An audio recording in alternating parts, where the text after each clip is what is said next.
Hey guys, I wanted to talk to you all about something very important today. As you all might know, the ratio or the rate of suicide is increasing day by day all across the globe. But if you look at the last decade as such, it's been increasing to a very high extent, and it's been increasing very drastically as such. And excuse me. So if you look at the statistics, we can come to know that India itself contributes or makes up 17% of the total number of suicide that tends to happen all across the globe. That is a huge number. And if you look at the cities in India, Chennai leads with the maximum number of people committing suicide because of various reasons as such, followed by Bangalore. Um, this is something people are aware of, people know about it, but people do not exactly know how to address the issue or talk about it, how to deal with it as such. And it's very important that it's time we talk about it like any other issue, like any other important factor as such. We need to talk about it, we need to address the issue, we need to let people know that this is a problem and this is affecting the people around us. So we need to make a stand and let them know that it's okay, we can help them, or we can talk to them, we can make sure that they are okay as such. So it is very much, it is very much, it is very important that we do that. And if you look at the reasons for it, if you look at what causes this suicide to happen as such, in India itself, it is told that the main or one of the most important reason here is the family related concerns and marital issues, and in regard to dowry issues as such, which constitute a large percent of suicides that's been happening in our country. And there is also a lot of suicides happening in regard to the age between 16 to 25, where a lot of teenagers and a lot of students especially tend to commit suicide in regard to or because of the reason of failure in examination, or thinking that they were not able to meet the expectations of their parents and or their peers, or anything as such, and they feel that they have failed the people around them, they have failed their parents as such, and they do not deserve to live, or rather they do not think it is right for them to live anymore, even though which is it is very sad to hear that, to know that somebody thinks like that. It's very sad and upsetting to know that somebody does tend to think like that. But uh, those are the thoughts, or those are the kind of thinking pattern that tends to happen in regard with the students or the people who tend to commit suicide as such. And if you look at it, mental health does play a very important role here. And also mental health issues or mental health illness constitute around 7,000 people in a span of around 5 years committed suicide because of mental health issues or mental health disorders as such, because of the lack of support, because they did not get the proper treatment or the right treatment. They did not know how to go about it, how to deal with the situation as such. Due to all the factors, they were completely devastated as such, and felt that it is better to it is better to end the suffering or the pain, and they chose suicide as the way to do that. And it is again very sad to know that something like this happened among the people, in regard to the people we know and we care about. We know a lot of people around us itself that who have committed suicide, or we've heard about it. And it's very sad, it's very sad to know that somebody very close to us, or somebody who we care about,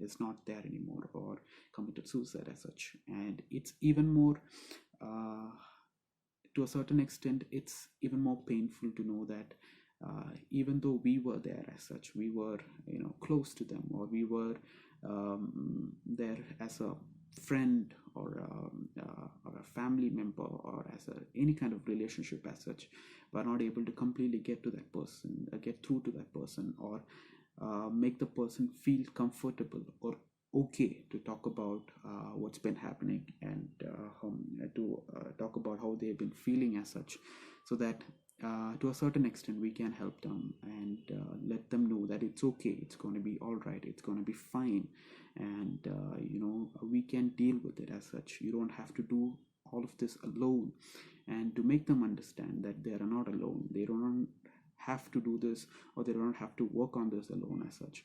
We are there to help them, to guide them, and to support them how much ever we can. And it tends to hurt a lot. It really tends to hurt a lot to the people who face this. And it's very important. It's very important that we understand that this is it's a rising issue as such, not only in regard to teenagers, or not only in regard to family relations as such, but all across. It's very important that people are become more aware of it.